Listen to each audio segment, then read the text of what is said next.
Hello, and welcome to the Lost Archives for episode 37. Oh my goodness.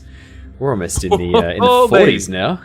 Yeah, whole baby indeed. My name's Owen, I'm the Dungeon Master for our campaign, The Tyranny of Dragons. However, this campaign is all about the players, who will introduce themselves and their characters right now.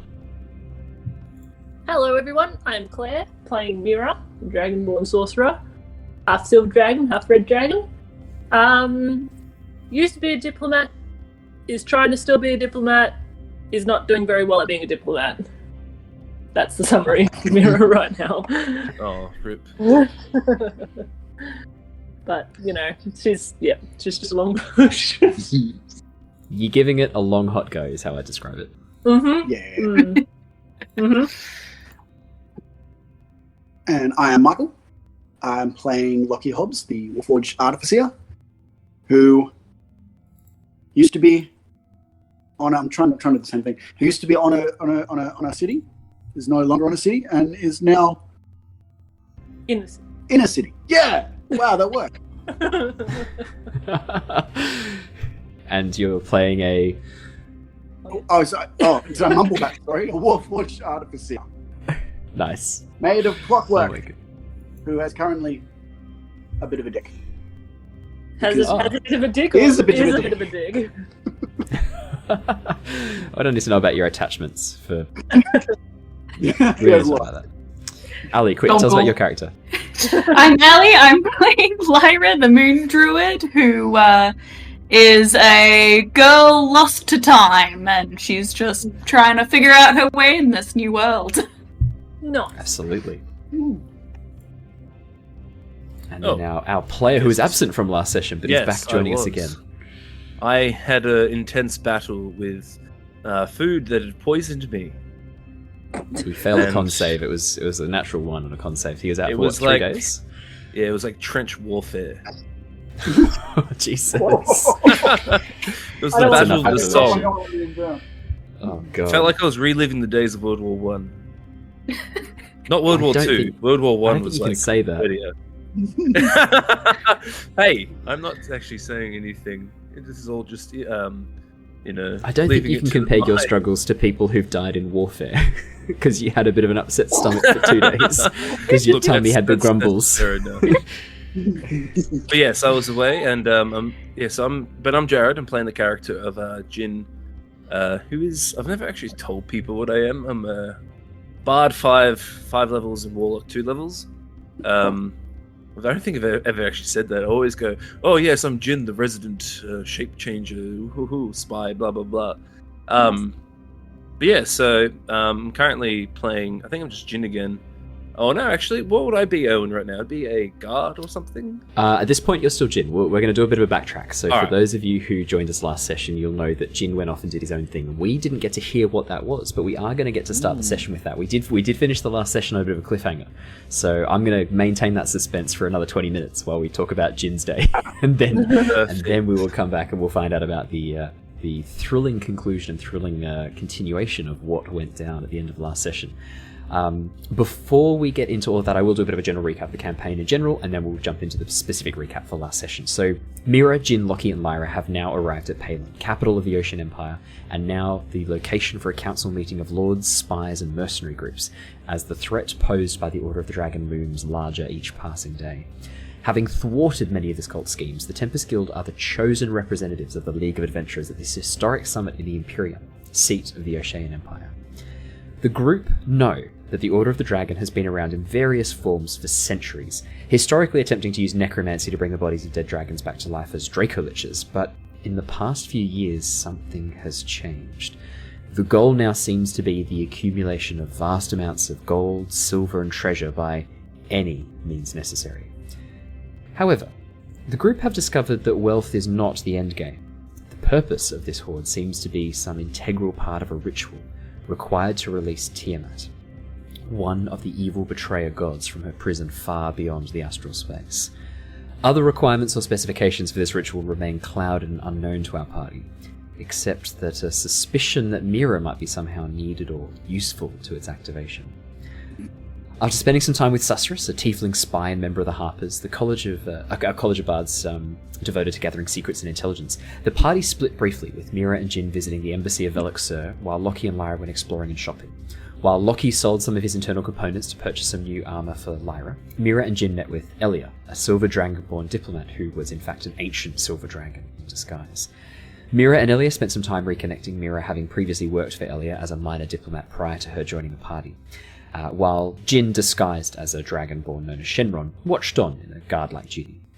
The conversation soon turned to the Order of the Dragon, and Elia expressed concerns over the fear and hatred spread by this group towards dragons and asked Mira to be her representative at the upcoming council meeting.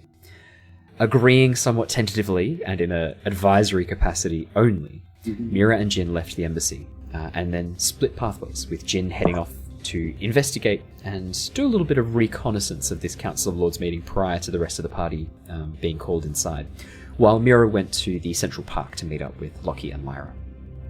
Lyra, having now acquired a magical piece of armor, the bestial armor, Lockie and Lyra met with Mira, and they headed together as a team to the Imperial. After talking their way in and revealing that they are members of the Tempest Guild, the party were ushered inside a large council chamber, possibly what was once a temple or some sort of courtroom, which has now been converted into a makeshift council meeting room. Inside were a number of representatives, some familiar, some unfamiliar. Susurrus and Ontharr Froom were both there, Susurrus being the tiefling spy the party have had a little bit of time with, and Ontharr Froom, a dwarven mercenary, a member of the Order of the Gauntlet mercenary company, who the party have also spent a bit of time with. The three presiding over the council, Lord Daegult Neverember, Lady Laral Silverhand, and Lord Melendrak, however, were unfamiliar to the party. Lord Daegult Neverember and Lady Laral Silverhand representing the Lord's Alliance, with Lord Melendrak representing possibly the interests of the elves. During the council meeting, Lord Melendrak spoke not a word to the group. Things turned interesting when a figure entered that Lyra recognised.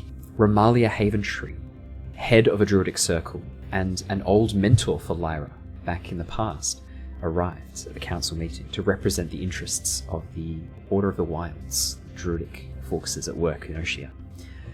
Promising to catch up later, Romalia and Lyra shared a moment of tenderness, a moment of recognition before being forced into discussions. What started out as a very simple line of questioning quickly escalated as Lockie, Mira, and Lyra provided answers that were misleading, downright lies in cases, and very confusing and contradicting pieces of evidence, which quickly led to a bit of a falling apart of the council. Wait, what? Yeah, Lord...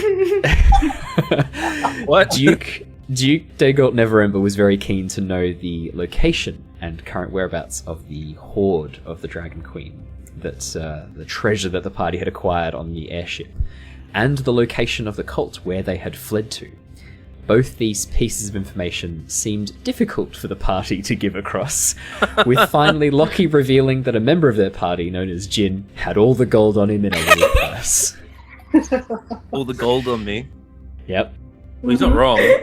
Yeah, but I don't know if that's information that you particularly...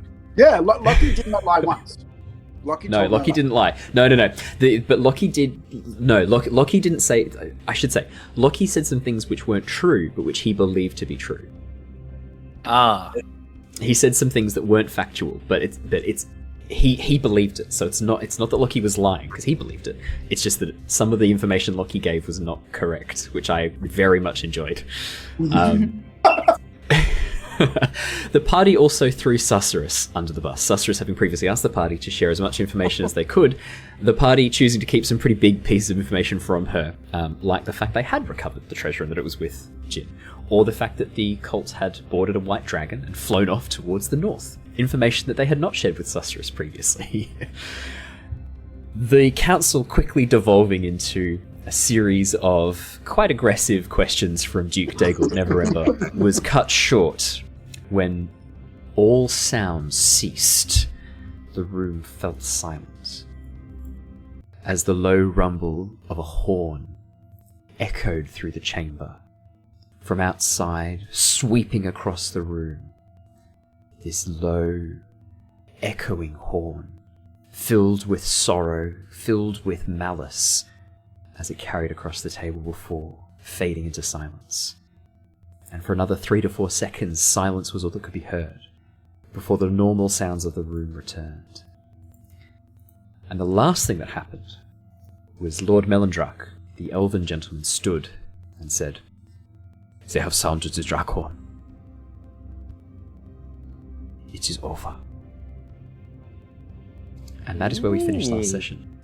However, we're not going to be jumping into the council chambers for the moment. We're going to jump back to Jin. Jin, Hell yeah. you've just split off from the Mira, having spent a bit of time. I'll bring us back to the map of Palin. No need to look at the dramatic council chambers. We'll spend a bit of time back in the council map. You don't need to worry about any of that, guys. I'm sure there's nothing. No, I'm sure there's nothing intense that's just happened that you don't need to worry about any of it. Yeah, Jin, you head as you leave Mira's side and begin walking through the busy streets. You know that the council meeting is going to be taking place in the Imperion, seat of the Ocean Empire. This large castle built up on the slight hill that rises above Castletown. You guys are currently in Castletown, the district. It's only a 5-minute walk for you to head over to the Imperion. You had last told Mira that you were planning on adopting a little bit of a disguise and then making your way over to see if you can infiltrate and learn some things about the council meeting before it happens. As you pass through a narrow alleyway, your form shifts and changes as you're out of sight of people, and you adopt the look of the guards of Castletown. Very beautiful dark green cloaks with silver embroidery, very well-polished chest plates. You are currently... I should say, actually, you're not in their garb, because you can't change your clothes, can you? You just look like yourself. I can so you just change it. I have a spell. Oh, perfect, yeah. I'd say then probably you would want to... Yeah. I think... Well, I'll hand over to you then, yeah. Yeah, I took that on... I took that spell on just in case I needed, like, some, like... Because I got my disguise kit, and I can, like, obviously get, like, outfits, but... Yeah. For those quick snap decisions, I needed something else. It's good to have an like option that. to... Yeah, absolutely. Yeah, well, I'll hand over to you then. Yeah, so as you head through this narrow alleyway, you adopt any form you'd like to disguise yourself. I think I last described you as like a generic human-looking guard, but please, we can retcon that. You take over, pass over. Your character I'll back to you. I'll still go with the guard form, and I'll disguise self to make myself like my garb look like a guard, the guard outfits. Yeah. Just the classic sort of rank and file, maybe with a bit of panache to add on top. So I'd say that you do know that there are a couple of different groups of guards within the city of Palin. There's the Night Watch, who deal with policing, basically. They're the policemen. They're called the Night Watch, KNIGHT. There are the Imperion guards, or the Empire guards, which are the ones that would be guarding the Imperion. And any sort of major displays or political places of interest. They'd be guarding embassies and things like that. They're the ones who have the very dark green cloaks, the symbol of the two-headed eagle on the ocean background for the symbol of the Empire. I would definitely go as the Imperion guards, I think, for this case. Absolutely. You've had a chance to see these up close when you were outside the embassy. Like, there would have been a couple of those guarding the embassy, so there's definitely a template for you to work on for your disguise, so that's not a problem at all. Perfect. Do a lot of them, a lot of the guards, are they all just like humanoid, like humans, or are they elves, or maybe real mix. Real mix, yeah. So there's humans, halflings, half-elves, a couple of hill dwarves. Right. Yeah, Palin is definitely a melting pot of a lot of different cultures. It's not a human-dominated city by any means. Humans would make up probably 30% of the population. They'd definitely be in the majority along with half-elves and halflings, but there's still quite a large portion of other... I'm going to I'll go for a high elf guard that has a bit of air of gravitas to him, and going, like, I'm quite dexterous, so a bit of elegance. Yeah, absolutely. The High Elves... something we haven't touched on is the High Elves of Palin, because none of you guys are playing a High Elf. And you haven't had much interactions with the High Elves. So the High Elves are generally living on the flying cities, and they are all aligned to various noble houses of High Elves. So they would... It'd be pretty rare for one of them to be a guard. That you would have been like an exile from your well, let's family. go half elf. No problem. Yeah, half elf's easy.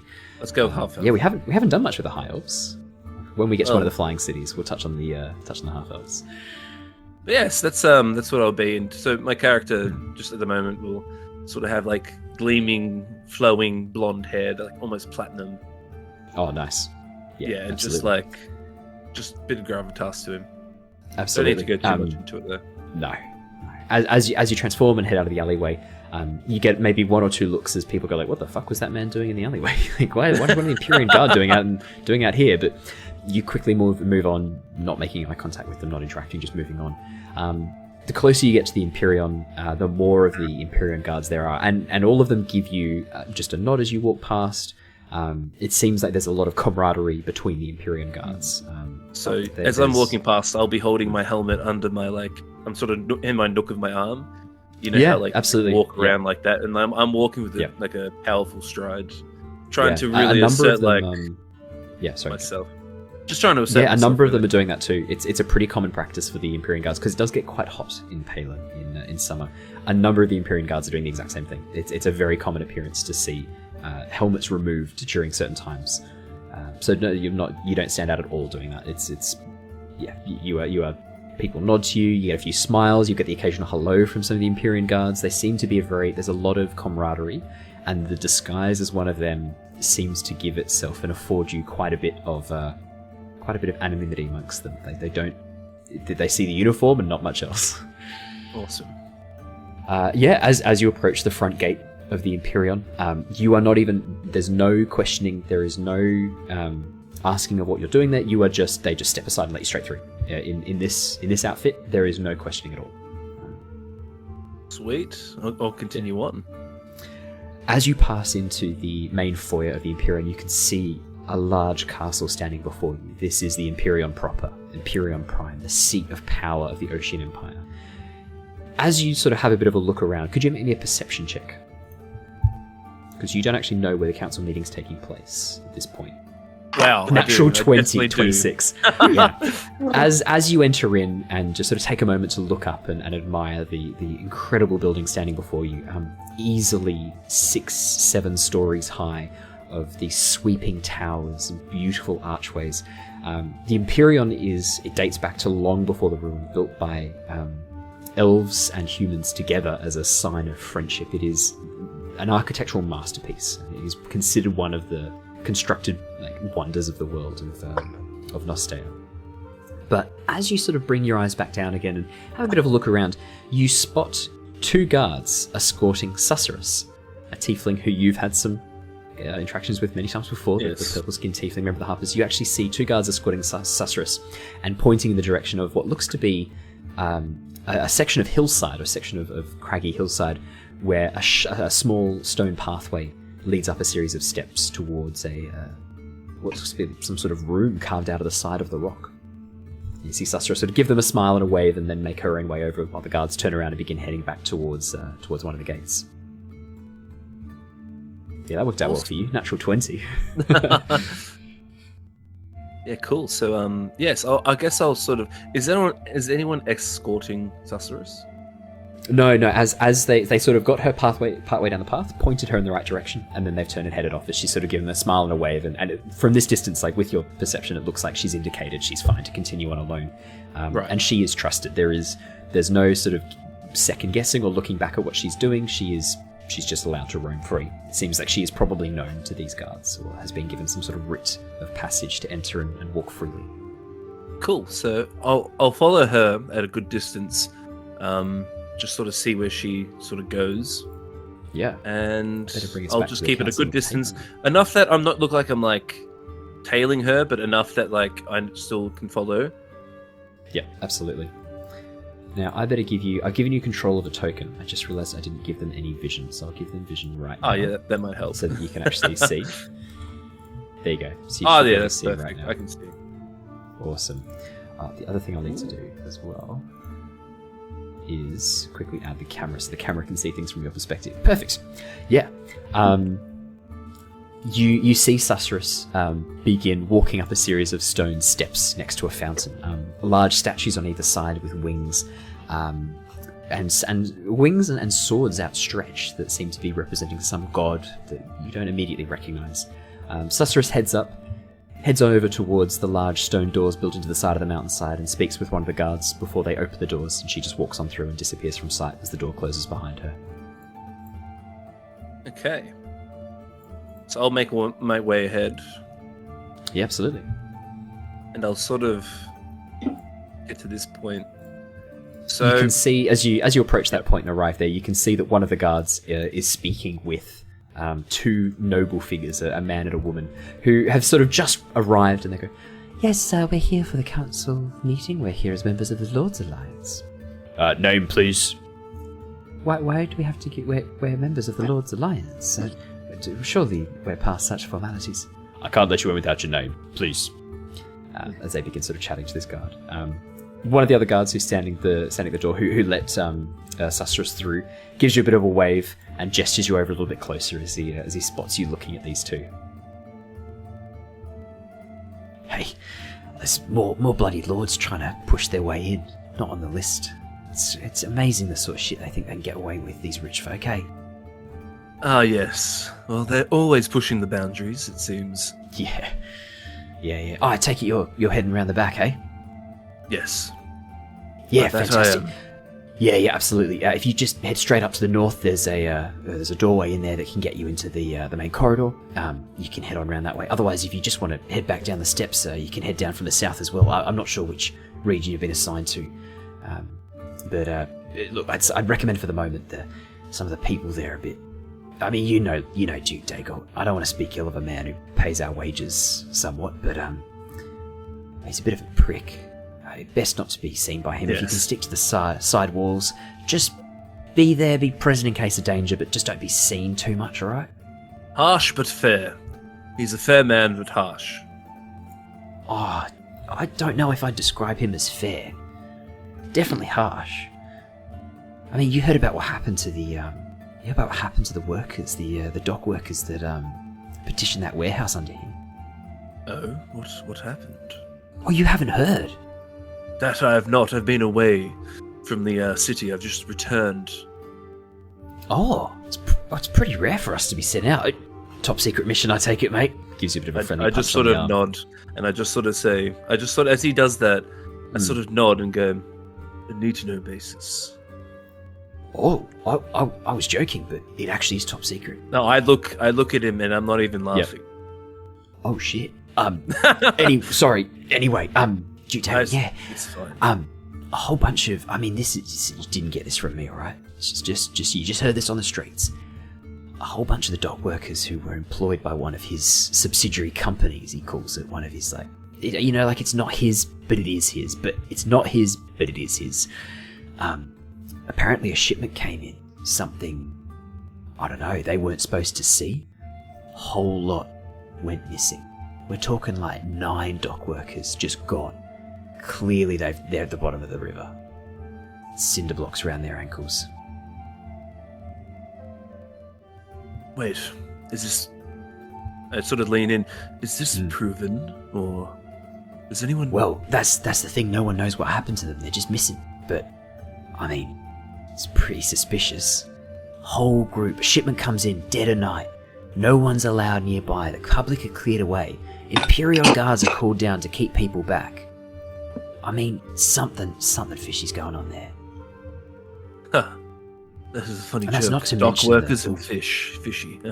Yeah. So I didn't think you had a sense of humour, but no, it's yeah. I returned back to Stern and stone-faced. Oh shit! Sorry, I didn't mean anything by it. I mean, and you've heard about the sort of people that visitors in the night, masked figures, a bit creepy, innit? Wait, what do you know what the masks look like? Oh, apparently they're masks of the various gods, but it's clearly some sort of sex cult, mate. All these rich folk have one. Yes, of course. Must be a sex cult. Yeah, there is another cult walking around these lands. Cult of the Dragon. Cult of the what now? What, do they have sex with dragons? That sounds difficult. Ah, yes. Yes, I think that is actually what they do.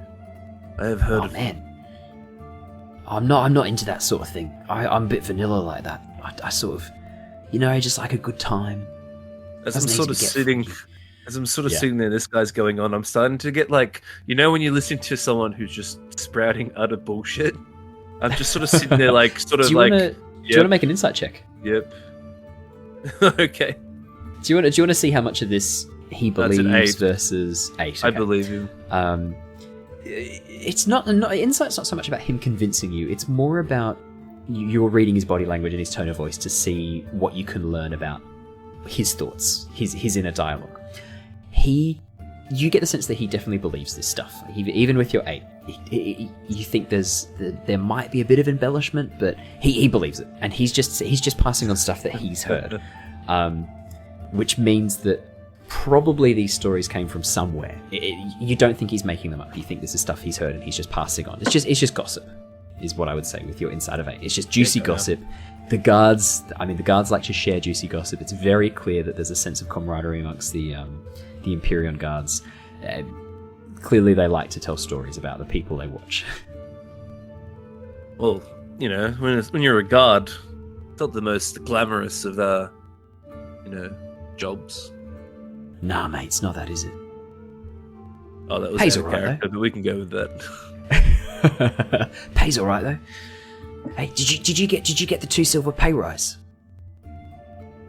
I sort of look at him stern face and don't answer him. Oh shit, you need to talk to them, mate. We don't have to get the union involved again. Look, I am on urgent business. I must depart. It has been great talking to you, friend. Oh, apologies.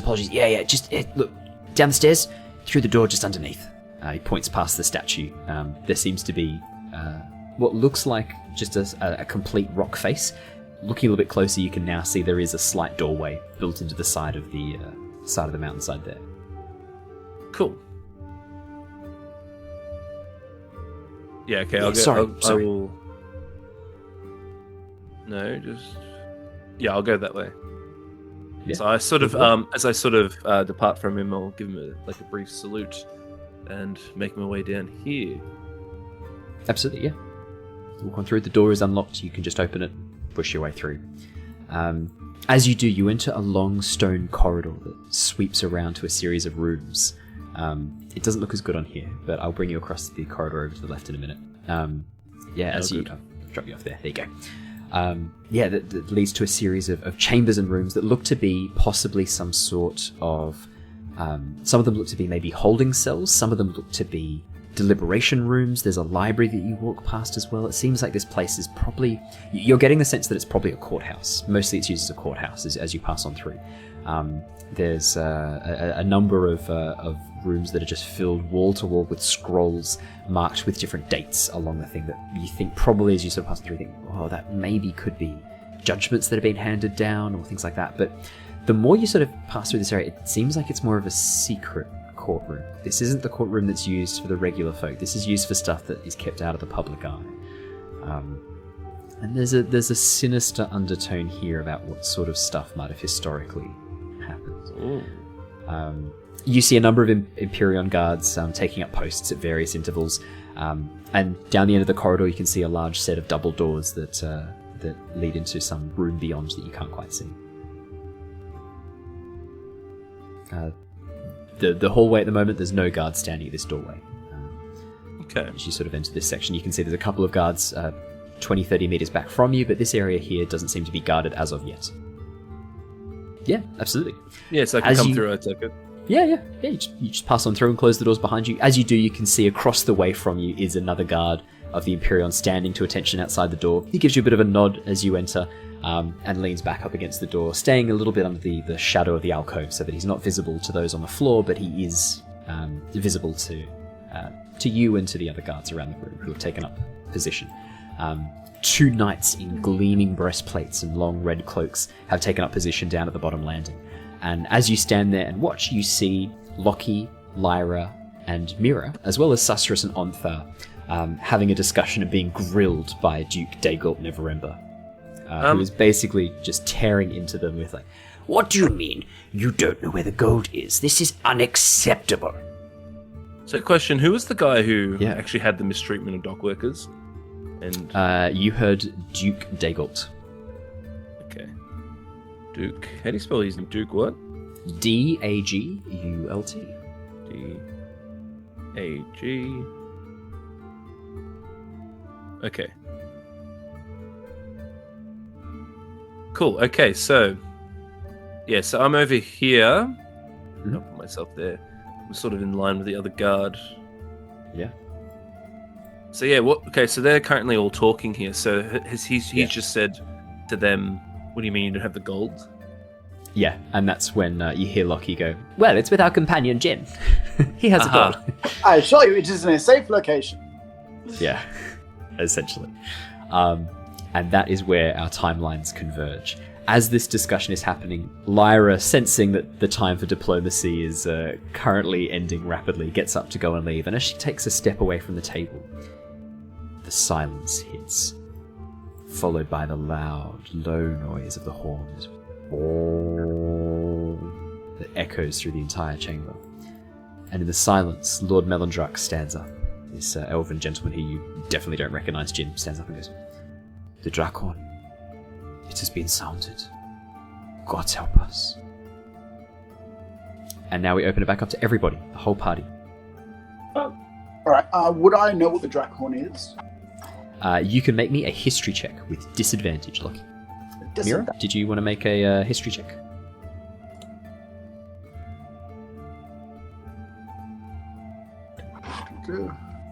Seven. 17 and 23 for disadvantage. Still not bad. Lockie, yeah. As he says the word Drakhorn, a bit of dust sort of moves itself off one of your gears, and suddenly a series of memories which you thought probably had gone corrupted or gotten lost suddenly click into place as they drop down with a thud into the alcove slot that allows the PCI cable is reconnected, and you're able to access these memories. You've heard of this before. The word is not new to you. The Drakhorn, it sounds very familiar. Your memory tells you that it was used during the ruin. You remember hearing this noise before. It was used to summon dragons to the side of Tiamat in times of great danger and times of great need. And you know distinctly that it has been heard across the entire world. Your memory of it is very clearly this is a magical item that is, when blown, can be heard across the entire world. That is that's terrifying. I look at Lyra and be like, "My dear, I believe the dragons are coming." Here specifically? I don't know about here specifically, but to this plane at the very least. Who's calling them? Whoever's got the horn. Can we kind of tell where the horn's coming from? It seems like it's coming from everywhere. The earth itself. The earth itself screams with its sound. Thank you, Lockie. That's... Boom. Yeah, I love it. That's great. Okay. Can we look outside? At this point, the guards are sort of looking around, hands on weapons, keeping a close eye. Lady Laurel and Duke Dagult sort of are looking about in alarm, and two guards immediately appear from the balcony behind them, sort of rushing to check on them and make sure they're okay. Sort of stepping up out of some shadowed alcove to keep an eye on them. But yeah, Lockie's going to swing his satchel off and put his armor on. Yeah. Yeah, Romalia steps up towards you, Lyra, and pulls out her quarterstaff, and begins sort of waving her hands over it as it begins to glow with some green magic as vines and leaves begin to sprout from the wood. She looks at you and goes, "Lyra, I think we need to be prepared. I'm not sure what that was, but it sounded of ill omen. Can you feel the earth? It trembles. Something is very wrong. That's something unnatural about that call." Indeed. It's not a good feeling, is it? No. I feel a repulsion from it. Surely the animals must feel the same. I think all life would be, repulsed from it. It's a scary noise. Susurrus leans in towards you, Mira. Well, Thanks for throwing me under the bus like that. Throwing me under the carriage like that. What's a bus? Yeah. Yeah, thanks for throwing me under the bus. Mira. Didn't know a lot of that either. So. Well, I Shock- thought you were supposed to be the one gathering the intelligence in the group. Yeah. Well, yes, I generally organise the intelligence. I'm not so much good at gathering the intelligence, if I'm honest. Well, it seems that call has come at the opportune moment. It's shut Duke Dagult up. Perhaps we can turn this to our advantage. She steps forward, climbs onto the table, and begins banging together 2 cups, just smashing these 2 silver goblets together, make a loud noise. It's bang, bang, bang. Right, yes. Oh, scary horn went off. How scary. Can we focus for a moment, please? She begins smashing these goblets together. Lockie, Lyra, Ramalia, please feel free to stay seated. Ontharr, thanks for staying seated. Oh, I'm standing, actually. Well, please take a seat again. I just wanted to check outside to make sure, the sky is not falling. The sky's not falling. No, the sky is not falling. Well, how can one know? Lord Melendrak. Oh, yeah, as you say that, she goes, Lord Melendrak, you seem to know what that noise was? Yes, that was the Drakhorn. It is an ill omen, used to call chromatic dragons to Tiamat's side in times of great danger. I can only imagine what it is being used for now. If they are sounding it, they are calling dragons to them. And any who hear that sound and know what it means will come for them now. They have just increased their ranks exponentially. How did they get their hands on this? It was supposed to have been destroyed. Well, As he sort of turns and looks over towards the 2 lords. The humans, your people told us it was destroyed. What are you insinuating? Huh? Well?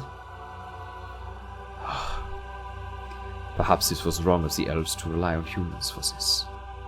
I agree. Drax sort of turns away. As you say that, Dagult sort of spears a very sour glance in your direction. Lady Laral, who is a half-elf, does not do the same. She sort of looks and goes, My lord Melendrak, please be seated. There is no need for this, please. Take a seat. Where were we?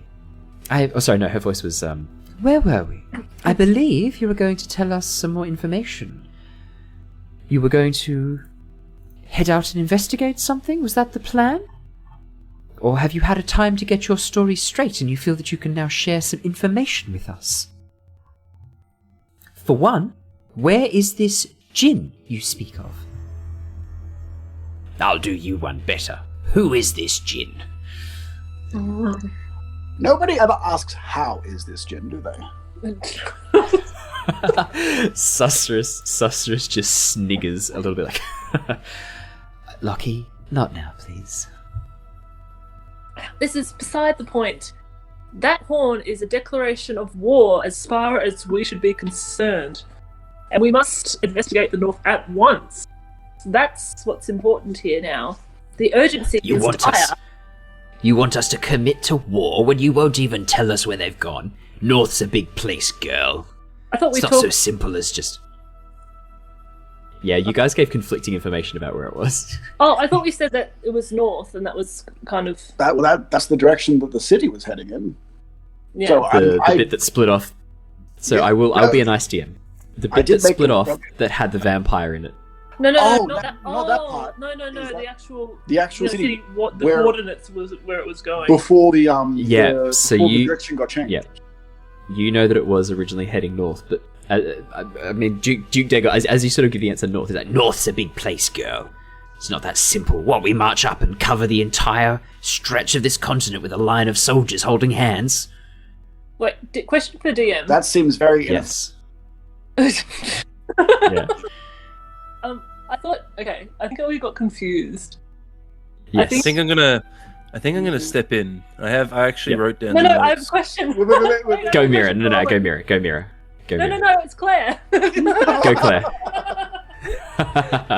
Go Claire. No, I think we got confused last time. Because I think we were trying to work out which way the actual city was going before. Before it crashed. Lockie. Yeah. No, not without the vampire. Yeah, without the vampire, before the direction. Yeah. So the main city, not the keep that broke off. The keep that broke off headed over towards the northeast. The main city crashed because the course was diverted and I know where the castle was headed over. Go, please jump in. Yeah, but I'm still a guard. You can share this with the group. That's fine. I have written down my notes. The castle's actually headed northwest before we change it to south. Yep. Okay. Yep, that's exactly right. Yep. Okay. Because I write down notes. Hell yeah. Yeah. So the reason, if you have a look at the world map, the reason Duke Dagolt is being a prick is A, because he's a prick, but B, because there's two halves of the continent that curl up around this massive bite. And because at the moment, I think the hypothesis was, so far you've given north from where you are now, which is actually heading up towards the northeastern half of the continental peak, and then you started to say the northwestern half of the continental peak. So there's a little bit of confusion, which is really fair because this is confusing. Okay. And that's what and Duke Dagolt is a dick, and he's deliberately trying to make you guys. Do you want to roll me an insight check, Mira? You've had a few conversations with this dude. Do you want to roll me an insight check? Yeah. It also doesn't help that the players are also a little confused. That's partly my fault then. I should make sure you guys aren't confused. Okay. I mean, to be fair, it's hard to make sure I'm not confused. I'm always confused. I'm always confused, that's true. You might have no, something. it's a 1! Oh no. Mira, natural 1. Duke Dagolt he's a very polite man. He's trying his hardest to work with you, but you guys just aren't providing him with the information that's helpful. He's really trying to work with you here, Mira. Yeah. Yeah, he's really trying to work with you here. He's being really... You think that he's trying to be patient, but he's clearly frustrated. Maybe he's worried about people's safety, and this is all just a bit frustrating. Yeah, you definitely get the read that this guy really cares about the people, and his main focus is to make sure the people of Palin are safe. Oh no. Natural 1 for... That's your natural 1. Natural 1 for gaslighting. Oh. Yeah, he's mentioned the treasure a lot. He does seem to be focused on the treasure, but probably so that he can get it back to those people who it was stolen from. Yeah, that's true. That's what I want as well. Yeah. I'm not totally convinced that this Duke Dagolt. What? Because one guard told you we had a whole bunch of dock workers drowned. Exactly. So look, I'm not going to obviously just fling that out without no evidence, but I think that might need some investigating. Oh, go on. No, go on. Go on, man. Just go. The dock workers. Where are? Will no one think of the dock workers? Where did you bury them, you monster? Yeah. Can you just wander over? Because yeah. Of course you can. And have to just stick his head out the door just to make sure that the dragons aren't immediately attacking us. Yeah, absolutely. As you step out, you see that a number of the guards are now holding spears at the ready. The two nobles who are arguing for entry are now quickly hastening and running away from this location, seemingly their efforts to try and enter forgotten. As they attempt to flee down the stairs, the guard who is speaking to them sort of steps back and goes, Do you know what that was? What was that noise? It sounded like some sort of horn. Is that you lot in there? What are you doing? Nope, that was the sound of impending doom, my friends. Lockie, as you step outside and look up, you see birds flying south quite rapidly. How pretty. Do I see any dragons in the sky? Make me a perception check. Good old int-based characters. Yeah, I'm not playing a druid anymore, unfortunately. Perception. Natural 1. Roll a natural 1. Well, it didn't roll. Perception! Lockie, there's 7. Oh my god! Nah, all seems clear. You can do In the fact, plus the 4. birds... Oh, +4. I can't. I think he's used them all. Yeah. Yeah, I was going to say, I think he's used them all. Okay. He used a lot of them in the last couple of sessions. I did. I was chucking them out. He Alright, was well, throwing I them see left, right, nothing. and centre. I'm going to stick my head back inside. Yeah. And assume we're not immediately about to be eaten. Yeah, fantastic. You can do that. Absolutely. As I sit back down, I'm like, well, I didn't see any dragons, and I'm not dead, so let us continue. Quite. So, are you ready to answer some of our questions now? I was. You told me to shut up. Not you, Warforged. You, he points to Mira. Yes. Expedite this. What? Okay, where is the treasure? The treasure is Yes. safe with our Where, colleague, which we have. where already- is your colleague? That I don't know, which I've also explained. Then how do you know it's safe? Because I trust this person.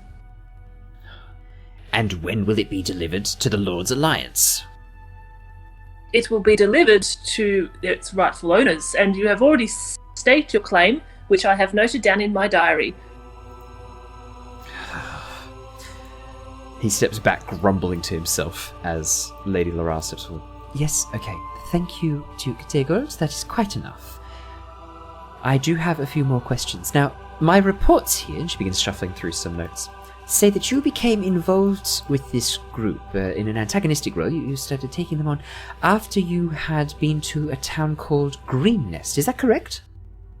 That's correct. And what happened at this town? You defended it from the group, it says here, and then you went and investigated some hatchery. What did you find there? Well, what did we find there? We found that was the first indication that this operation was a little more extensive than we first thought. They were heavily... Yes. They were arming themselves and had hired lots of mercenaries. They had been planning to potentially grow their own dragons, raise them for their own cult. So they had eggs there. They did, yes. And where are these eggs now? My report does not have an answer for what happened to those eggs. Don't know. So you didn't smash them? You didn't destroy them? God, no. Mira looks actually shocked at that idea. Yeah, absolutely. You can look shocked at that idea. And... yeah. Duke Dagold sort of grumbles. You should have killed all of them. Smash those dragons. You've left enemies, potential enemies, to wander free. What were you thinking? They have as much right to exist as you or I. And I'll be the judge of that. Romalia sort of comes up close to you, Lyra, and goes, I'm very pleased to hear that the dragon eggs were not smashed. You had no part in this. I'm sure that you spoke sense to these people. No, I just actually met up with them fairly recently. A lot of this actually is news to me too. Oh my yeah, goodness. no, It must be it's such a surprise for you. She's an intern. Everything's a surprise to me. Literally everything I encounter is new. Yeah, I've kind of gotten used to it in a weird kind of way. As Lady Laral sees you speaking with Romalia Lyra, she goes, and you? Elf? Half-elf? Lyra. You were aboard this... Hi? You were aboard this sky ship, this sky castle, correct? I certainly was. I boarded it about 600 years ago. Right. Okay. And what were you doing for those 600 years? Well, funny story. I accidentally got stuck in a jam for 600 super fucking long years. It was awful. So you were magically trapped aboard this thing? You were aware of the passage of time? Vaguely. I wasn't sure exactly how much time had passed until I was informed by my friend. So when you awoke, who was in control of this sky castle? The Order of the Dragon? No, fuck me if I know. I love it. I love it. Oh, Well, it's so good. they being a vampire, there wasn't much Lord of the Dragon cult around when after I was released. There was this vampire lady. I don't know what her deal was. There were some dudes, and they tried to kill us. It's all a bit much of a muchness. These dudes. What did they look like? Oh, Did they have any distinctive clothing? Any distinctive markings? man, it's hard to think about what they looked like after we finished defending ourselves. You see, there was this disappearing wall. Right. They were magic casters. If that has any. So some sort of wizard or sorcerer, maybe? Yes, I guess so. They, Any, could any do distinctive... spells. Okay, right, spell. I mean, that probably would be the definition of someone who uses magic, a wizard or a sorcerer. One of Any them was distinctive- quite mean, and the other one was very subservient. Maybe that's helpful. Okay. Was there anything else about them? Anything at all that you think might be relevant? Like, to identify them and who they might be? Because it doesn't sound like they were members of the Order, from what you're saying. No, It sounds like they were see, separate. that's the thing. They really didn't seem like they could care less about the Order. They were Right. in that castle, and they were sort of in their own area, so maybe they were subcontractors. They were the red Subcontract. wizards, Lyra. The red wizards. The wizards of I've never Wade. heard of these. I've never heard of these wed wizards. What are these wed wizards? No, she doesn't say that. She doesn't say that. She goes, red wizards of the Fae? That's Red Wizard of the Flying Castle, as far as I was aware. Necromancers. Not They were a flying necromancers. castle. It's a gravitationally negative, elementally propelled flying fortress. Fine, elementally propelled flying fortress. So Yeah.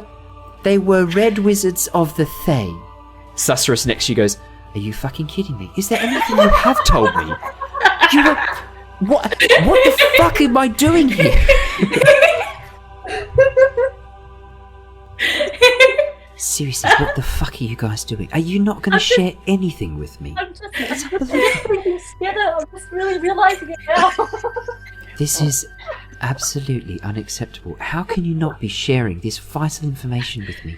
I'm supposed to be the liaison. You don't tell me fuck all. Susurrus whispers into your ear. Should I just start making it up? Is that what you want me to do, huh? Sorry, she's not. Shall I just start making it up? Is that what you want me to do, Lyra? Lyra and Mira, do you want me to just have a bit of a gander, see if I can figure out what shenanigans you're up to? Probably going to be more accurate because I at least would have an idea of what you were doing rather than nothing, which is what you've told me. She escalates quite loudly. I'm pleased that we can enjoy this rather serious, tense moment of the campaign. Because you haven't told Susurrus anything. It's amazing. I made notes of all the stuff you didn't tell her. Cancel chambers. Yeah. While this is happening, please, for the love of God, Jin, what are you doing? Look, it's a bit hard to sort of propel myself into the conversation when these guys are crashing and burning so hard. Do you think maybe you want to come throw them a life raft? Oh. Well, I gotta wait for the opportune moment. Where is this Jin? Okay, so alright, so okay. I gotta insert myself. So I'll sort of start making my way down. And I'll do this all dramatic like, and as I enter down here, Yeah. I take it that Duke Daigle to just ask me where I am. Duke Daigle has sort of seizing the opportunity to get back on the treasure line of thinking has gone, right, who cares about necromancers or wed wizards of the play or whatever? Who gives a shit? I'm going to do an are you- insight check because I On want what to he's see saying. if he is interested just more in the treasure than Yes. the national security risk that has Yes, just happened. absolutely. Yeah. With an insight of 15 immediately. He immediately steers the conversation back towards the treasure. This is the second time you've heard him do this, and you've not been in the room for the whole council meeting. Look, the important thing is to cut their resources off. Now, where is the treasure? That is the piece of information we need, not all this fluff and fannery about who was on the castle or what she did with the eggs. Where is this gin? Very interesting that you keep bringing up the treasure. There's a lot more things at stake. And now I'm sort of, as I say that, as I walk down the stairs, and I'm in the guard form, and as I'm sort of nearing the table, my form will start to shift. I'll drop the disguise, and I will turn back into Illyrian. Yep. And I'll sort of go, as you do that, yes. the two knights draw their swords. The knight nearest you draws his sword and goes, "That's close enough." And Duke Dagon up and goes, Who the fuck are you? Well, I have many names. I'm more in this form. I'm known as Illyrian Whisperwind. But I look at my friends and I go, it seems though that my identity has been revealed. And then for the first time in this "Best campaign, spies ever."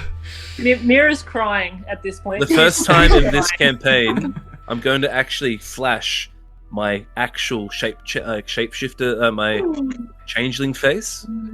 Yeah. So what does everyone see? What do you look like as a changeling? Oh god, I have to look at the description. I don't can even do know it what if I you look like. I can do it if you like. I can do it if you like. You watch as first all the colour drains away, leaving his skin bone white. The hair begins receding, pulling back inside the skull, leaving a bald head. The eyes. Oh the no! irises I grow. don't have a bald head. Huh? Oh no! I Sorry, have you've long, got white hair. That's long right. white straight Yeah, hair. long white hair. Yeah, sorry. You watch as the hair grows, bleaching of colour into this white streak of hair, as the eyes turn pure yellow, and the irises fill the entire portion of the eye, leaving only yellow. You see before you, almost sort of the skin sort of rustling, almost a little bit feather-like as the skin changes to this colour. You see Jin. You see Jin as a changeling. Which no one really ever sees him as. This is the first time I think I've ever shown this form. Yep. Romalia next to you goes, "A changeling, of course." Up on the balcony, Lady Leroy goes, "What are you?" Sort of approach and go, well, I am Jin, as you all have been hearing about. And as I approach, I'll sort of give a bow to the Lord and Lady. Yep. And I guess the Duke's up there too, so that's not really Yeah. directed to I don't already like him. Yep. So then I'll take a seat next to Romalia, because it's like the only seat that's sort of not taken.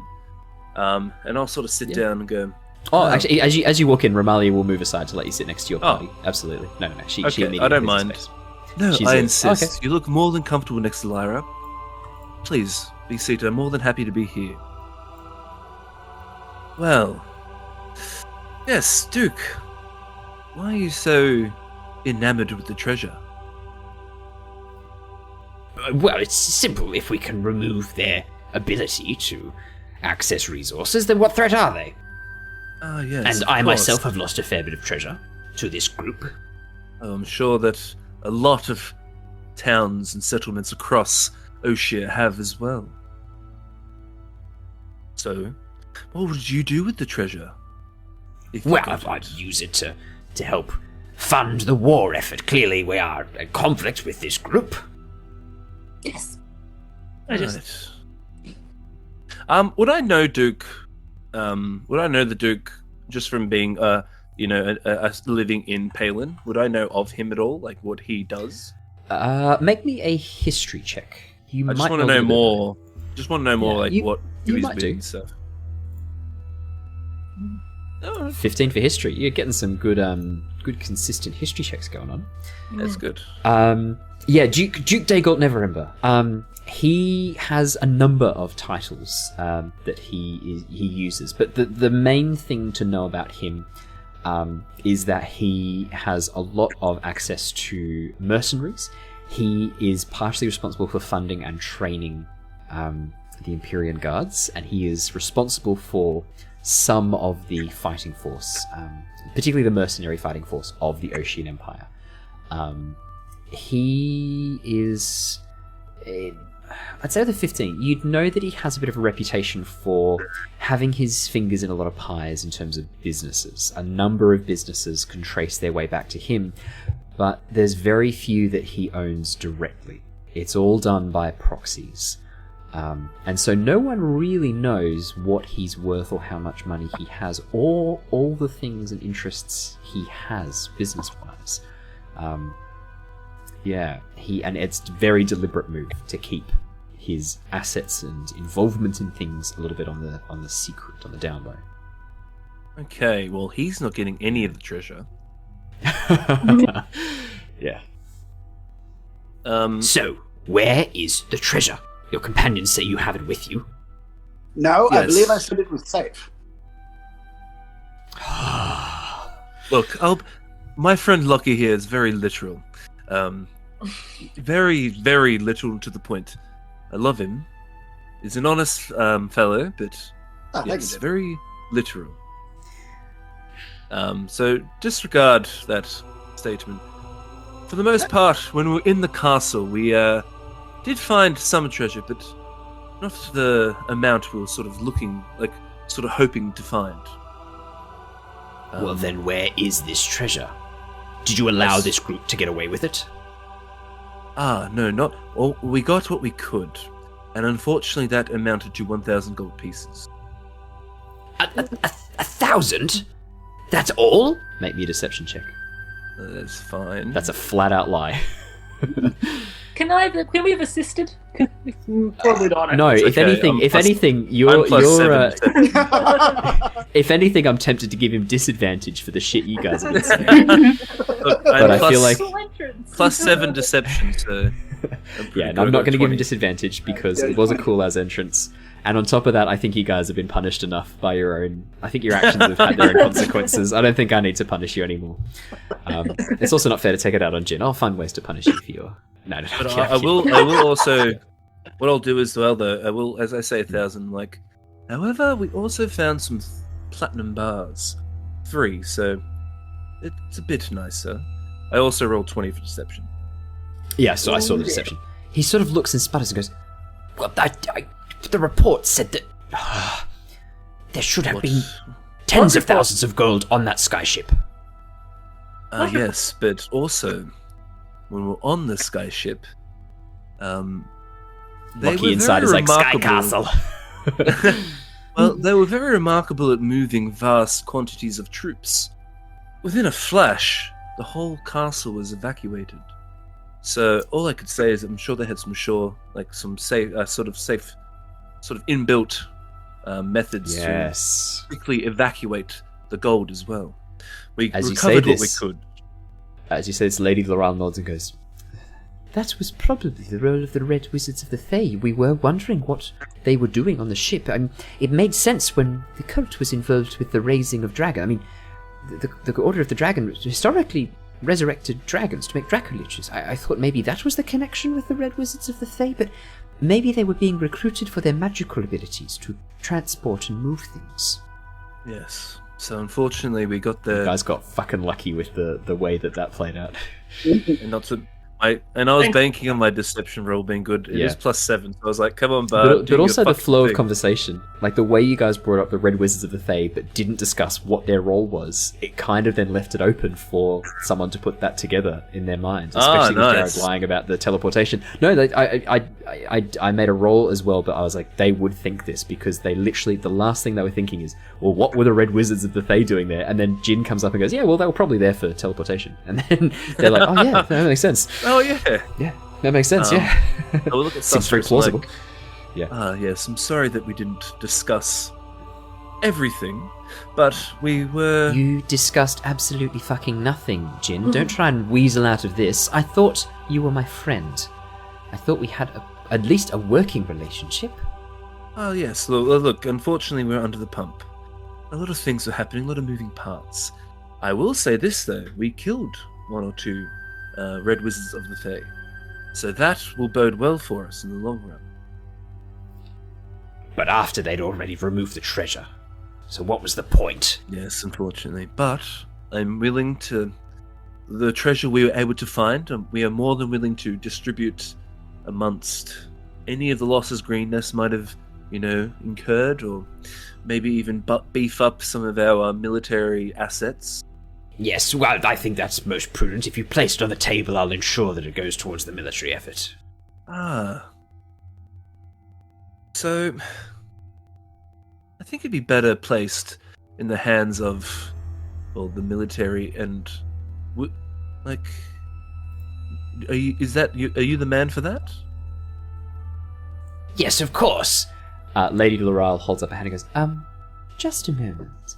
You might command the mercenary force, but I command the army of pagans. That's what I was looking for.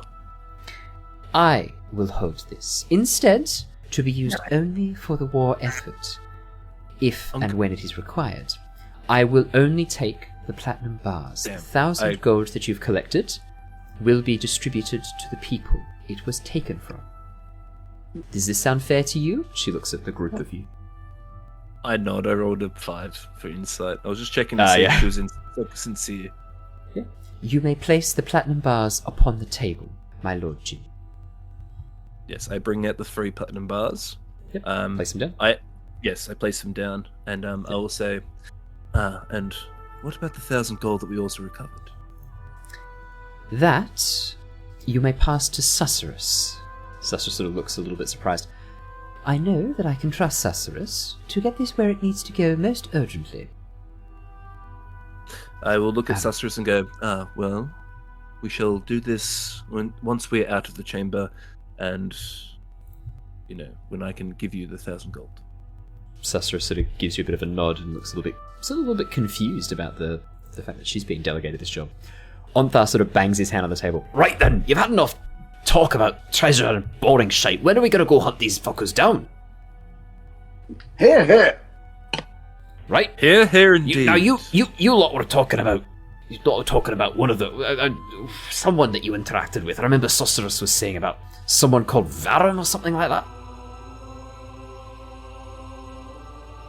What's the deal with them? Why does that name sound like someone I need to go hit with my hammer? Susurrus sort of coughs politely and goes, well, one piece of information the group did provide to me is that they had a little bit of assistance boarding the Sky Castle with the help of Varun. They were on the Sky Castle to hunt Varun as well. That was one of the worm speakers, I believe. That's what they're calling themselves, these cultists who wear the dragon masks, these ancient artifacts of some unknown magic that they claim gives them power. We might have a lead on where to go to find this person. If we are able to capture them, they could provide a lot of information that could come in useful. Right, but what about the Drakhorn, the big horn that sounded? Would they not just keep blowing that until they get more people? Should we not, put a stop to that too? Lady Laurel sort of coughs and goes, well, I leave it up to you as a group which one you believe you should chase down. Which one you think is a more pressing matter. Well, Lord Melodrak sort of holds up a hand. Oh, sorry, no, you go. I was gonna, well, my knowledge of arcade implements is sometimes they have a time basis. So, as it's being used, is it not possible that it cannot be used again for at least another day or something?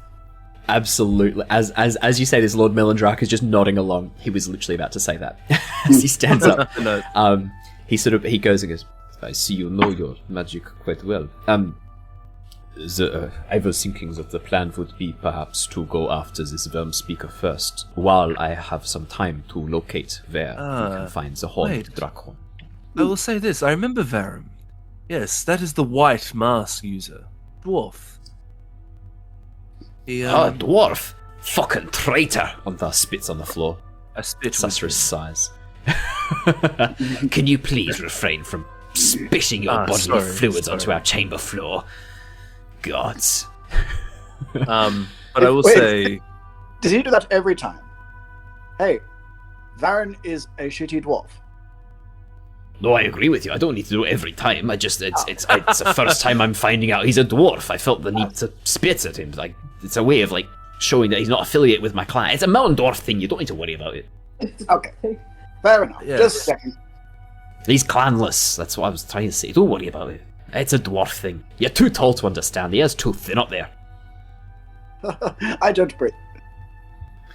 You lot think you're all so enlightened. It's those who are in Darken that's the real treat.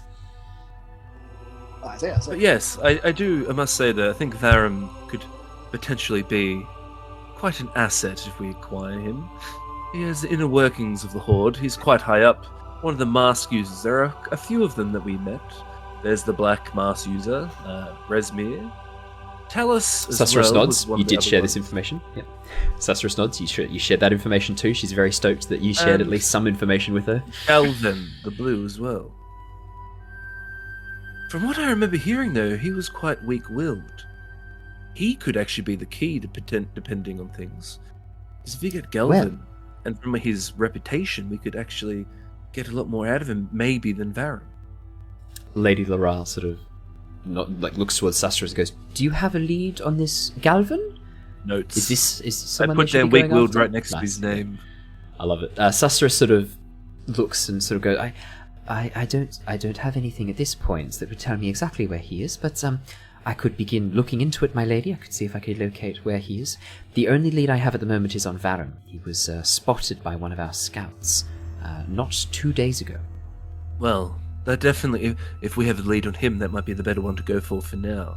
But if we can I find agree. something I on think Galvin, yeah, that'd be good. I think that would be very wise. Maybe we could even use Varum to reveal his location to us so that we may take them out one at a time. Just work our way through or if they're meeting in one location, perhaps plan an ambush. May I suggest, and Susurrus turns and addresses all of you directly, that you do your best not to kill Varum. I think they could be a valuable asset for information if you can be bothered to keep them alive. Would it not make sense that they may be near where that horn was sounded? Is it possible at all to track the magic after it's being used? Lord Maybe Melon the Yeah, this is what I will be putting my efforts to over the next day or so. The horn is a very special magical item. I believe it will take some time for me to be able to locate exactly where it is, but when I do have a location, I will use the spell Sending to inform you immediately. That sounds fantastic, because it would make sense that the higher-ups in the cult would be near where this magical item is. Possibly.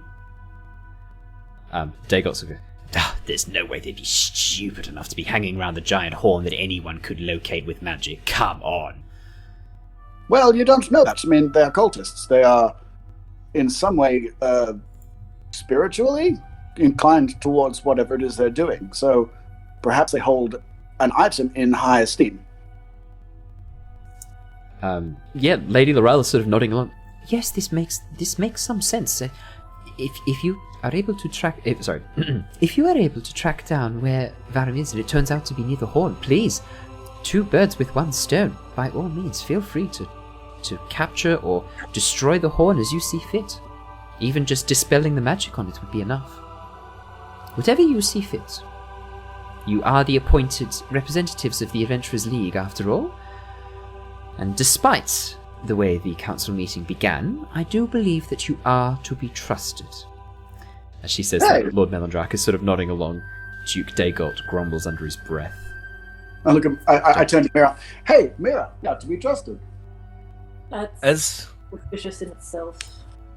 As she sort of says that, like how the meeting went, Jin sort of raises an eyebrow in like confusion because he only came halfway through the meeting, and he sort of looks at these 3 that are sort of assembled next to him, and he's just thinking to himself, "What trouble did you all get up to?"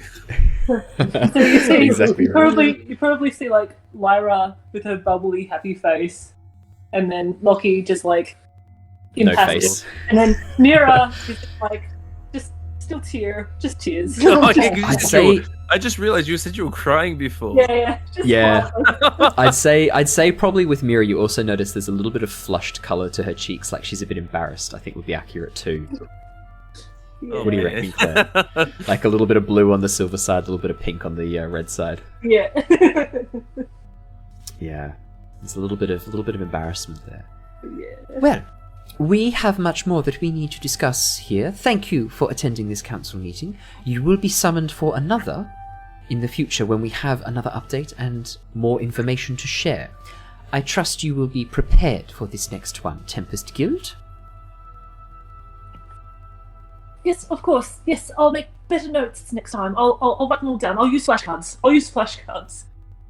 Susurrus leans over the table and goes, "And you fuckers will tell me everything next time? Or am I going to have to come with you?" I mean, I look at Jin. I say, look, I'm sure we'll be fine. Very well. Ontharr? Right, yep. What? I believe I have another task for you. If you could accompany me, please. Oh, I was gonna go grab a drink, but I guess I could do some work. Yes, Ontharr, follow me, please. The rest of you, I believe you will want to head to the airship docks. A friendly face is there waiting for you, and probably your transportation to the next location that you need to go. I will meet you there. I need to gather some supplies and information first. Try not to get into too much... Oh, who am I kidding? You fuckers, do whatever you want. I'll meet you there. Okay? Don't leave the city. Repeat Alright, back to me, guys. please. Let's go leave the city, guys. No. Lyra, I haven't seen the countryside yet. Lyra, that's not fucking Yeah. funny. I'll cut you.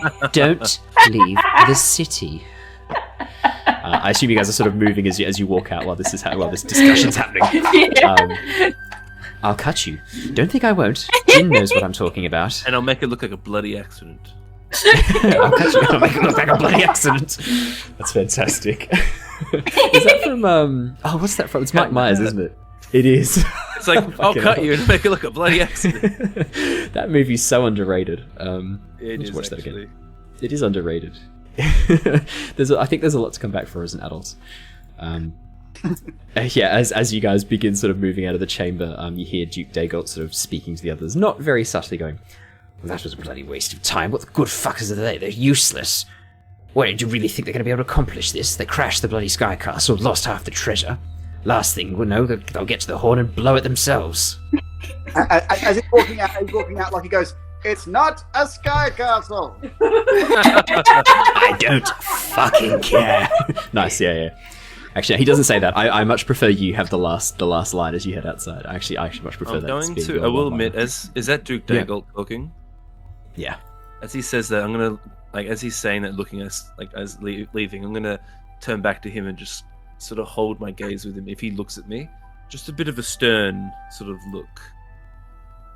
Ooh. Yeah. He matches that look and then looks away. Okay.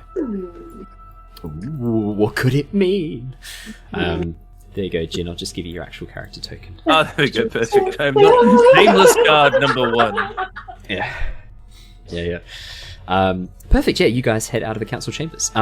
As you arrive in the outer section of the courtyard and sort of begin looking out, Romalia steps over towards you, Lyra, and goes, "Lyra, I could accompany you if you're heading with this group to the airship. I'd very much like to speak with you. I'm headed that way myself. Actually, I could come with you if that's okay." Yeah, sure, come with. We can walk and talk. Fantastic. The rest of you, it's lovely to meet you. Thank you for looking after Lyra. My name is Romalia. I'm one of her, teachers, I guess you could say. One of her mentors from when she was learning to be a druid. Lovely to meet you. She holds out a hand to shake each of your hands. Jin, I take it that was a very dramatic entrance you made there. And as she sort of shakes my hand, or goes to, I revert back to Illyrian. So in front of her, I saw, as she said, "That's a dramatic entrance." I sort of shift and change, and I sort of turn back into Illyrian, who is my chosen sort of form. Wow. You'll notice that Illyrian and Jin also have very similar voices. He likes that voice. But yeah, so yes. Look, it was a bit dramatic. Yes, No, but it's very, very impressive. I've met only one other changeling in my many long years. It's there's not that many of your kind. Well, how would we know? I guess. well, I look at my compatriots and go, well, look, I would have liked to have kept it to one.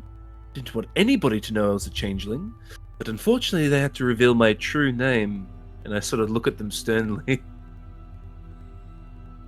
That was a well-kept secret that was only really divulged to the Harpers. And to these three as well. I can cast a spell, modify memory, to remove it from people's minds if you'd like. Yes, but unfortunately, you would have to do that to the lords and ladies as well. That didn't go very well in there. Did you want me to modify their memories, Lyra, to make them think it went really well? I look, that would be really awesome, actually, but I would be afraid of it not going spectacularly, and then them finding out, and then you getting in a lot of trouble, and that's not worth it, in my opinion. You know what I mean? Oh, do people not like it if you give them different memories? Is that not something people? No, I've not. So, I was having a think about this, and she's just sort of prattling on. She's just sort of and so I figured out, right, these people, they think of their memories like possessions, and so if you take their memories, it's like stealing to them, Oh. Oh, wow, I didn't know that city folk had these hang-ups. How do you guys do memory? Well, it's just an experience of the past. I mean, it's not really real. Once you've experienced it, it's just the past. It doesn't exist anymore. The memory is just your best attempt to try and capture some essence of the past. But if that essence wasn't particularly good, well, I mean, as druids, it's our job to reshape the natural world and guide it towards balance and guide it towards goodness. Memory is much the same. Just like pruning a tree to remove dead branches and allow for future growth, sometimes memories must be pruned as well. Uh-huh. Now, what did you guys actually get up to at the start of the meeting? I heard that the meeting did not go entirely as expected. I don't know about you, but I thought that went very well. You don't Mira? need to make a deception check. Lockie believes it went really well. There's no deception check there. No, that's Mira, not a deception check. I sort of go to Mira and I sort of place a hand on her arm and go, "Are you okay? When I entered, you were crying." What? Ramalia, seeing you crying, Mira, steps forward and goes, Oh dear, was that not a pleasant experience? Let me get that for you. and she begins waving her hands and speaking under her breath. I want to know, is anyone doing anything as she begins casting a spell? I might go, no, it's fine. We can deal with this without the use of magic. Are you going to erase a memory right now? I was going to modify it to make it a much more pleasant experience. Maybe ask Mira first if she wants that. Don't She's just crying. assume she does. She's in pain, aren't you, my dear? I could fix that. No, that's okay. That's all right. That's okay. I learn. This experiences are good. Yes. You can learn from your past mistakes. If you get your memory modified, you can't learn from your past mistakes because you don't even realize they happened. Oh no, that's a bit of a misconception. It's the pain that gets taken away. We don't erase the memory. We just divert it, create a new pathway. The pathway's still there. I can't remove the pathway and the chemicals that were created. All I can do is just change them and rearrange them. You instinctively still want to grow and be better and learn from what happened. It's just the pain I'm taking away, my dear. Would you like that? Mira thinks about it and then she kind of taps up her new eye and she goes, "No, that's okay. I agree, Lockie. That went well. But thank you, and thank you, Jin." And I'm so Romalia's sort of a bit confused. Reveal the new name. Yes, it is okay. I didn't know that was your real name. If that makes a difference.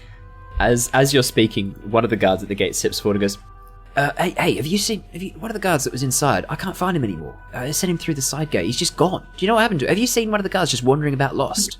I think he moved off somewhere further into the keep. Oh, right, thanks, mate. I'll see if I can track him down. All good. Have a good look.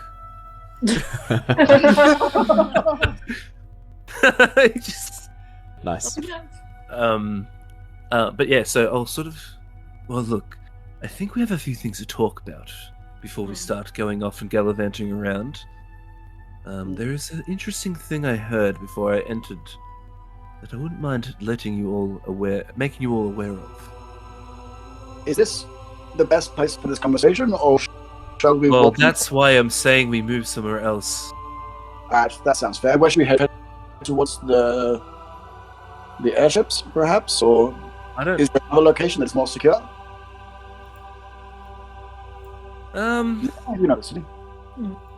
How far away is the Harper's headquarters again, Owen?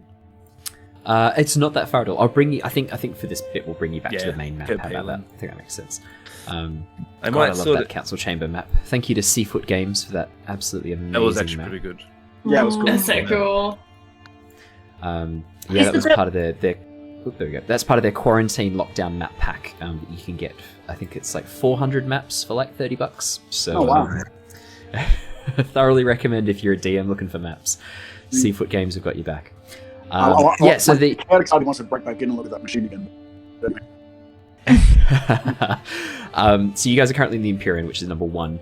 The Harper's is just in number 3. It's only 10-minute walk tops, 15-minute walk. Is the horn still going, by the way? No, it only sounded for a couple of seconds, and then there's the silence before and after, as all sound was erased as it started. Also, Lyra, my dear, when I poked my head out here before, I saw a couple of birds flying around. I'm not sure if their patterns were normal, because I have no idea. Is there any way you... Can she just sort of look up and just see what the birds are doing? Like, are they... Yeah. Are they really quiet? Make me a nature check with advantage. A nature check with advantage. Ground control to nature, Tom. Yes. Sorry. I'm clearly in the process of transforming into a dad. 16. It's what happens when you get a puppy. They become a child surrogate and then you just become a dad. Certainly got the dad bod. Right. I was like, Welcome to the youngest member of the Lost Archive. No. 16. That's true. We do have a Lost Archives baby. 16, Lyra. Yeah. As you look up and begin sort of paying attention, you see that the birds. Occasionally, you see birds all flying in a very similar direction, south. And you think, like, is it the right time of year for southerly migrations? No, not really. It's a bit early for that. But there does seem to be a genuine movement of birds away from the north as they head south. And there does seem to be, as you sort of like look around the city, you see there is a bit of a sense of unease. And Lyra, your very astute senses of nature pick up that even the trees, something seems a bit off. There's still a bit of a shudder, even though the noise passed long ago. The wind that's moving through the leaves doesn't quite fully match up to the movements the tree leaves are making, the branches are making. Almost as if the trees are still shaking from the reverberation of this noise. As if it's potentially moved outside the range of your hearing. I think... You remember it started low and got lower. So it started out silent, then got low, and then went silent again. Can she put her hand up on the leaves and sort of feel the extra reverberation going through the tree? Yeah, as you touch it, there is a sense of that vibration. Can you make me an Arcana check, please, Lyra? You might learn something from this. Let's see if you learn something. It's not something you're proficient in, but I just want to get a sense. Actually, no, do you know what? Don't roll Arcana. I want you to roll your spellcasting check, because it's... Yeah, just ignore that. No, just ignore that. Yeah. Roll your spellcasting check. And I'll take that. Oh, actually, you can just tell me what your modifier is. I'll take that dice roll, which is a 10. What's your spellcasting modifier? +6. My spellcasting modifier is +4, I think. Oh, so it's the same roll. Or so 14. +7? +7? Oh no, the modifier is +4. Yeah, never mind. Yeah, cool. So same roll. So Yeah. so 14. Yeah. Perfect. No, Same. that's easy. There's definitely some sort of magic about this. Not nature magic, which you're proficient in and which you understand. Something else, some sort of arcane magic. And it does seem to... You get the sense that as you're sort of feeling this, you're feeling the aftershocks. This isn't still active. This is the aftershocks of the original sound, but this is a powerful artifact that's sounded. Guys, I think all of nature is doing its best to get out of this area. Like, you're right, the movement of those birds are not normal. Like, they are leaving, they are getting out of here early, flying south for the upcoming apocalypse that they are all reacting to. Like, even look at this... Romalia... Oh, sorry, you go. No, go.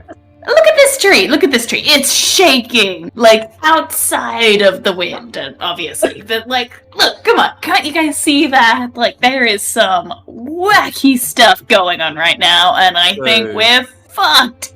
Someone Romalia Druid, begins. Owen, Oh, yeah? does that tree just look like it's just chilling, moving, like just in just the wind. moving in the Just wind? moving in the wind. Yeah, it doesn't seem anything special Is the to you. wind Romalia, actually like... Is the gentle wind breeze? quite a gentle breeze? Very gentle breeze. I mean, as Lyra points this out and you pay attention, you're like, oh, I mean, it could be moving more than is normal for the breeze, but... I'm not a druid, so... not a druid, so you don't care. Romalia nods. Hashtag druid things. Nice.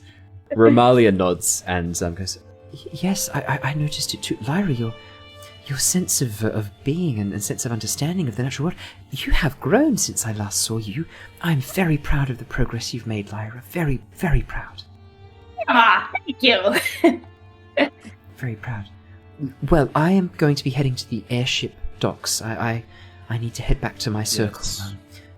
Where are you heading in that direction too? We will be shortly. We do have a few things we need to get in order first before we go to the airship dock. Okay, I can... How long do you think you'll be? I was booked for passage this afternoon. I've got a little bit of time to come around. So... If you're happy to have me accompany you for a moment, just so I can speak to Lyra. So, Owen, just Yes. for you to know, I do have like a little shopping list. I'm not too fussed with like, going through it. You could have had time to do that while... Okay. You could have had time to do that when you were on your own as the guard, definitely. Cool, even better. It's do you wanna also, send if that there's through? nothing in there that's like sensitive, you could have gotten Lockie and Lyra to do it before as well. Yeah, absolutely, yeah, because Lockie and Lyra It was deliberately just went shopping. a bunch of like common items, like grappling hooks. Did you want to just and give that manacles. shopping list to Lockie and Lyra? Yes. Okay. With a bit of gold to cover it. Yeah, alright, And cool. then also, just take it. I will say that the main thing is I wanted my breastplate just to become adamantium. So how much? Yes. However, that much costs. Yeah, you and I'll do that off stream. I'll let you know what that comes to. Yeah. It's not like you haven't got the money. No. I think adamantium is within reach. Yes. From memory, it's not too expensive. So yeah, we can It's like definitely talk about that. 500 that's gold. That's what my memory was saying too. So yeah, that shouldn't be too hard at all. And if you're bringing the breastplate as well, it'll be a little bit cheaper because you're getting them to upgrade it or swap and trade. No, that's fine. I'll say Lockie and Lyra. You could have just given that shopping list to them, and they've just acquired that stuff. Cool. And hand it over. Oh, yes, this is your things, but hey, my friend. Ah, perfect. Thank you very much. No problem. I'll sort of pocket that into my bag. I guess I'll put chuck in the bag of holding. But I would like to go quickly to the Harper's headquarters. I do actually want to speak to Sorceress now when I think about it. There is something I should tell Sorceress her about. She said she was going to meet you at the airship docks before you guys Okay, left. even She better. I'll specifically just told talk to you her there. not to leave. She said... Yeah. So I'm going to go to... because she said she was heading off to do something with Onthar. That was the last you heard from her. She had to go do something with Onthar. So I'm going to go quickly to the headquarters, in my little room. I'm going to bring these guys along if they want to. So I'll go, well, we're just going to stop by my quarters quickly, and then we shall be at the air dock. Okay, Very yes, well. sounds good. Yes, absolutely. Perfect. Well, of course, I'd love to chat with you, Lyra, while we're walking. Certainly. Well, come on by then. Yes, let's go. Yeah, you guys head through the city and over towards the Harpers. Jin, you can absolutely just head through the secret passageway up to your room. Were you picking up some things, were you? So basically anything I have in there for disguises, aka any outfits I might have, I'm chucking literally everything in the bag of holding. Perfect. We'll do some rolls for what disguises you have. I'll get you to roll some dice to see what disguises you've got, because that'll be really cool to have. Like a situation comes, you're like, oh, I actually have this disguise. Exactly, yeah. Perfect. So I probably should have I'll do a little list as well and stuff like that. Yeah, nice. We'll do that off stream as well. That'll be great. Cool. Yeah, while you guys are walking along and then waiting out the front for Jin, Lyra, basically Romalia just asks you what's been happening, where you've been, your situation with Lockie, and I'm assuming you would just tell her these things. You're not sort of trying to keep. Yeah. No. She fully fills her in, like start to finish, as much as she sort of can. Yeah, absolutely. And go. Sorry. I think she might also bring up sort of the armor that she's got on as well, and sort of be like, so I ended up finding this armor that's got, pretty much the last remnants of my circle that I could, even find out about. Like, did they just disappear one day, or was it like a genocide? What? This belonged to... Oh! And she sort of like pulls down and she sees the symbol. She goes, oh my, yes, it is marked with your symbol, the full moon. Did you get this in the city? Yes, from an antique dealer. He had a bunch of weird stuff, including this armor. Oh, so the only thing we know is that after the ruin, when we were forced to fight to save our homes, we sent some scouts to go and try and locate your circle to see if they needed aid, and there was nothing left. The buildings had been damaged and destroyed. There was no sign of anyone left. We assumed that you had all been lost during the ruin. Killed or taken, or... We had no idea. We had no way of knowing. It's one of the greatest mysteries of the Druids. What happened to the circle? Your guess is as good as mine. I mean, I'm kind of hoping they've just made some sort of underground utopia and they're all living happily as badgers. I really hope. I hope beyond hope that is the case, Lyra. Is that something... I mean, I've been investigating this and trying to find what happened. Is that something you'd be interested in as well? I can pass on some of my notes, and two eyes and two hands are going to get the work done quicker than one. Yeah, I am absolutely 100% on board with that. Like, let's get this dragon stuff sorted first. I think there's not much not much use in finding them if the world's gonna end. I think they might be intertwined. Intertwined? We saw signs of dragon activity at the camp where they had been. Claw marks, scorch marks, signs of lightning and poison and acid. We think perhaps they had run afoul of chromatic dragons.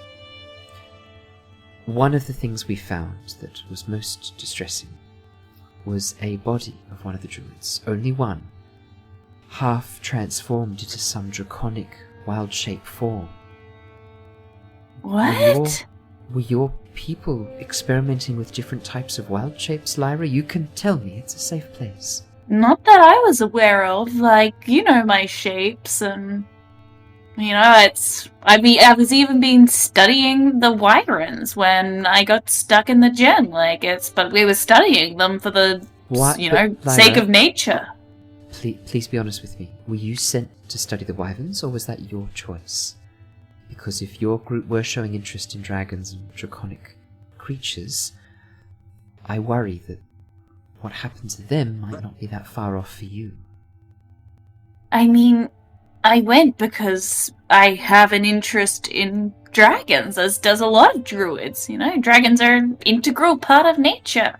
No one tried to stop me, and no one overly encouraged me to go. It was very ordinary. I mean... See, I will send you through my notes. See how you feel after reading them. Maybe it will spark a memory, a thought, something to share. Absolutely. No, it's... I'll send them as soon as I get back home to my circle. Appreciate it. I She think gives a deep nod. down inside, Lyra is still just really hoping that they are just underground. Like, she is complete denial that they are probably dead. Like, she's like, nah, they're underground somewhere. Romalia looks a bit concerned. Her face is sort of pulled into a bit of a frown, and the wrinkles on her face that are still so unfamiliar to you. This familiar face, but still so unfamiliar, marked by the passage of time. The frown sort of highlights those wrinkles and just makes it feel even more obvious to you that she's old. This woman who you knew as a young, vibrant woman is very old now. This vibrant elf. Yeah, it's sort of probably you get a bit of a sense of unease from that, I'd say. Her look of worry, which is very unusual for you, probably never would have seen her worried, combined with these wrinkles of age. But that conversation takes the whole journey towards the airship docks. As you guys arrive back at the dock area and begin... One thing, Owen. Yes. Once, when we were at the headquarters and I was carting everything in, I would bring everyone into the room quickly. And I just want to say I'll just quickly divulge one thing I know about. Like, just a rumor I found out about Drakhorn. Oh, yeah, you share that, yeah. Yeah, just so everyone else is aware. And, like, so I'll go, now that we're in more of a sort of more safer location, I would like to say that I heard a little interesting rumor on the grapevine. Duke Daygold, Neverember, apparently there was some mistreatment of dock workers. Apparently they were employed by his subsidiary company. A shipment came in, they stumbled upon something they weren't meant to find, and now, unfortunately, 9 of those dock workers disappeared. So for me, that is raising some red flags about our good old friend. And I'm a little bit suspicious.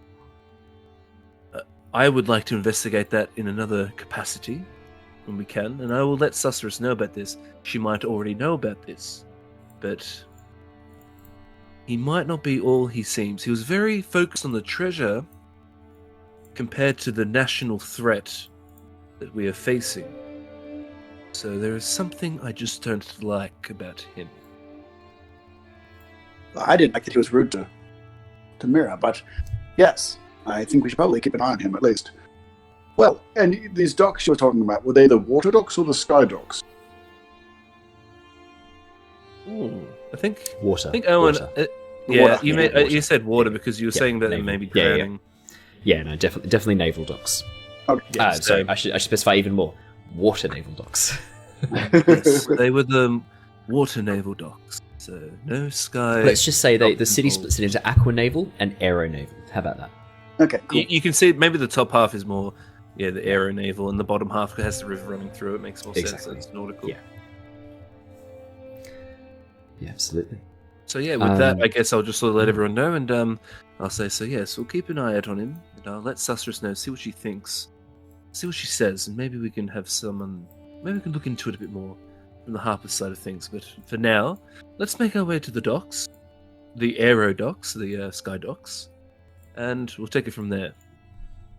Absolutely. Sounds good. As you guys arrive at the airship docks, an area where you've not been too much before. I think the only time you've been here is when you arrived in the city by airship and met up with Gloria, the brusque halfling troubadour who got you into a bit of trouble. You can see there are a number of large skyships for cargo, for transport, and then over towards the far section you can see a number of sleeker, smaller vessels which look to be for private usage. And as you enter, a familiar face greets you, a man standing at the prow of a skyship, looking out across the area, as if looking for someone.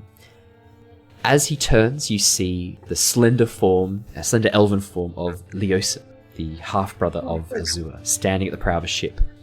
He waves at you frantically and rushes down the gangway. Excuse me, just a sneeze. Rushes down the Did gangway. you say Leosin? Leosin? Oh, I haven't met him actually. No. I've just brought you across to a little map. He rushes down the gangway as you approach. He goes, "Oh, thank goodness. I may be in a little bit of trouble. It's so lovely to see you, Mira, and your friends. Wow. Look, questions for another time. I may owe a little bit of money on this skyship. Please tell me you have some gold with you. Yes, and it's so good to see you. I was going to try and find you. Yes, how much are you in for? It's not good. I won't lie to you, Mira. I need 10,000 gold for this or they're going to break my knees.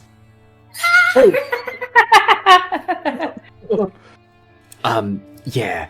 Look, Azua may have said some things and made some promises to some people, and I'm having to clean up his messes yet again.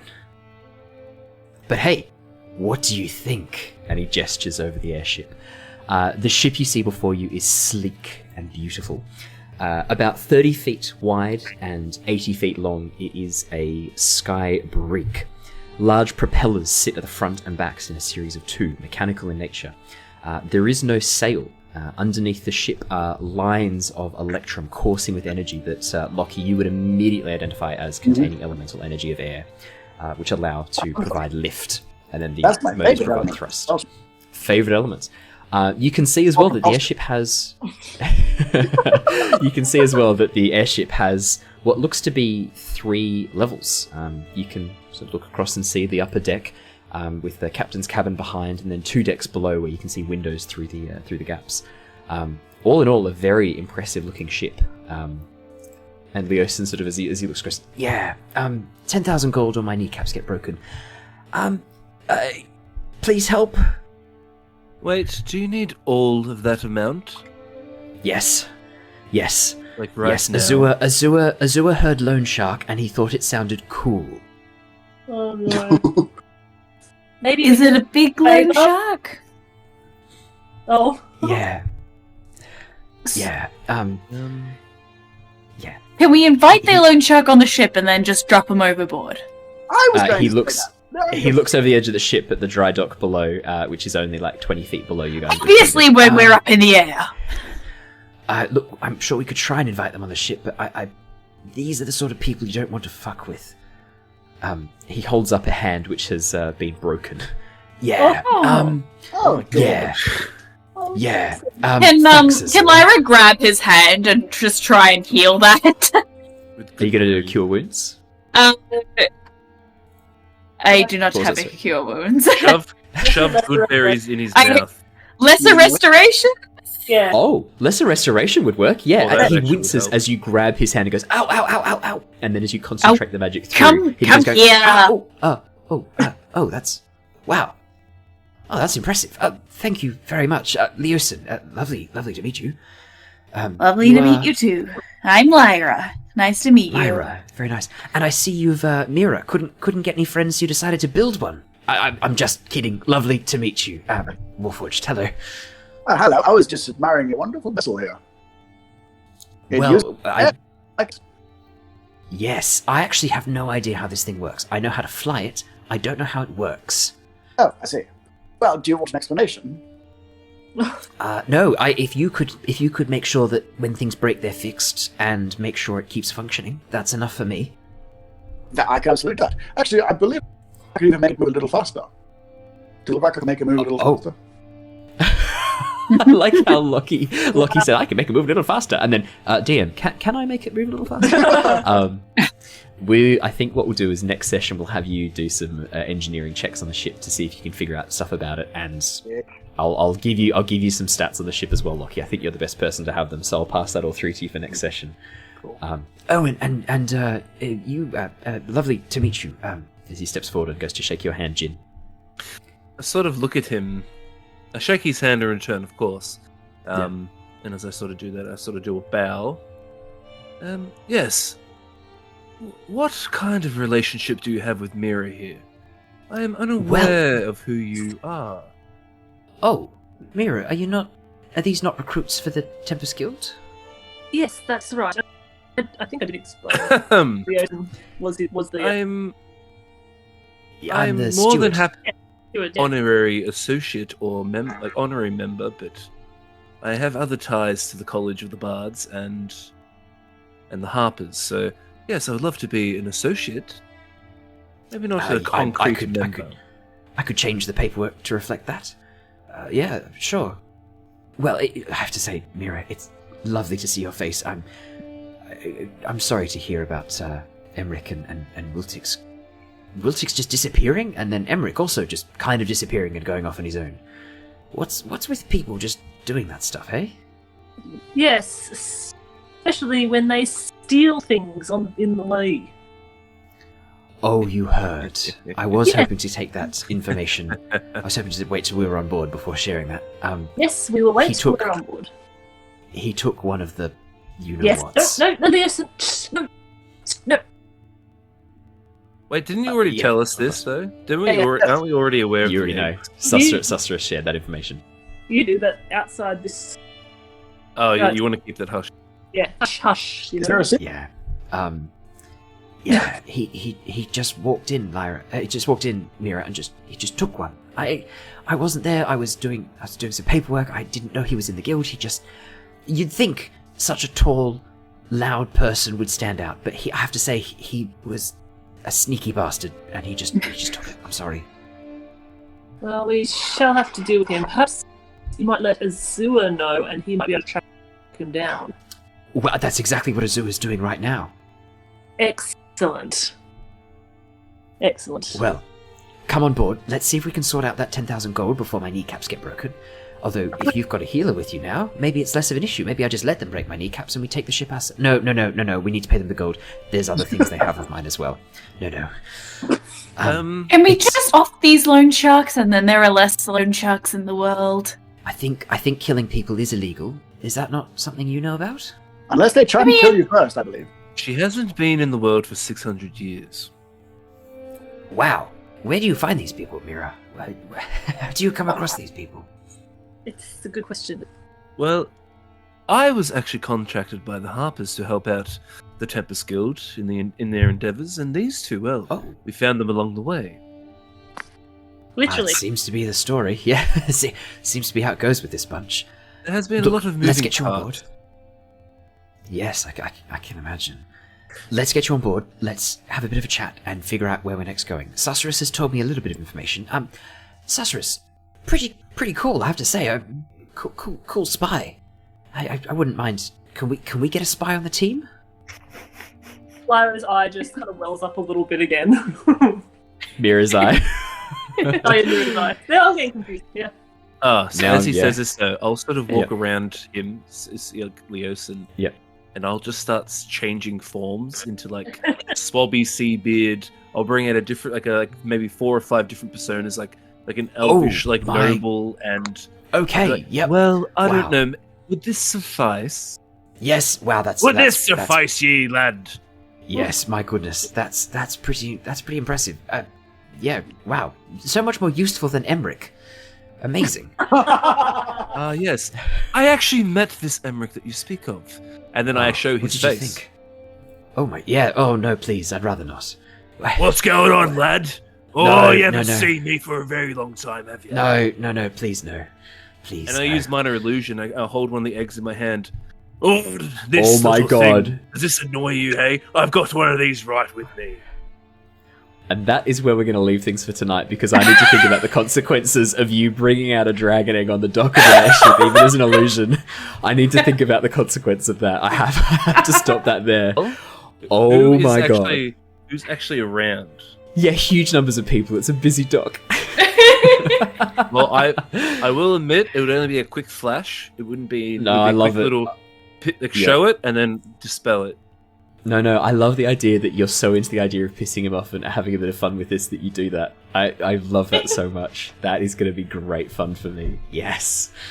Oh my goodness. And that is where we will end things for tonight, people, because I've got to think about how that's going to work out. And it'll be a good chance as well for me to send that stuff through to Ali for her character Lyra, for the history of that stuff. It'll be a good chance for me to give some stuff to Lockie to get him all clued in on the airship. And we can give these guys an updated world map as well, because now that they have opened up the airship and they have access to the airship, they have opened up the world map in a big way. We are going to see a lot less travel time, no more ground travel, no more ground walkers. We're going to see a lot more travel time. We're going to do some airship encounters as well. That'll be really fun. Sky Pirates. Sky Pirates. But most importantly, it's going to allow these guys to do a lot more travel a lot faster. So one of the things that, as the map opens up a bit larger, it was starting to slow down the movement. So I thought it was high time these guys got an airship. Hey, Owen, how are you doing the airship? Is it going to be like? Is it going to have hit points and stuff? Are we doing that? I've got a stat block for it and everything. Yep, and I've got a whole upgrade component list. You guys can add upgrades to it. You can modify it. So that's why when Lockie was like, "Oh, can I make it go faster?" I was like, "Yes." Yeah, so we'll have some fun with that. Love it. Yeah, and at the moment it's just a blank template. So one of the things that you guys will go through next session is I'll have given you all the information for what the airship can be, and then we'll roleplay you guys deciding it and getting it all outfitted with everything. That'll be really cool. That is very cool. If we don't get, arrested or attacked by the mafia or something. I can't wait for you guys to meet the Lone Shark. I had a lot of fun writing this character. He's called Long Don Silver. Oh my god. Yeah! I had I booked like Mafia Don and Pirate combined. I had a lot of fun writing him. I'll be honest. Don! Long Don Silver. I thought you were saying dong, so it's long dong. Long Don Silver. That's his thing. Oh, Don. Don. I'll be honest, I was a bit drunk when I came up with this character. I stand by it, it's fucking hilarious. Yeah, so where's my gold, she? Yeah, I just want my gold. Awesome. I'll save that for next session. Thank you so much, everybody, for joining us. It's so lovely to have you on board. For those of you who joined us live and we're chatting away, we love having you guys on board. Thank you for those who subbed as well during that. Really, really appreciate it. For those of you who are watching on YouTube or listening to the podcast, thank you so much. Give those videos or audio a like, a favorite, subscribe, or whatever platform it's using. Any one of those helps us out hugely, and if you have been enjoying our stuff, please feel free to share it with your friends. We have a ball making this. If you've enjoyed it, look, if you've got someone who's not so sure about getting into D&D and wants to know what it's like to play D&D, feel free to chuck them this video or this podcast. This is how I got into D&D, was listening to other podcasters like Critical Role and High Rollers. D&D is awesome. I want to share it with as many people as possible. It's so much fun. Yeah, you indeed. Mostly, thank you to you players. You guys are amazing. Thank you so much. I will catch you all next Wednesday for our next exciting session. So, stay safe, stay well, and we will see you all later. See you, everybody. Bye, everyone. Farewell, everyone. Goodbye. Bye.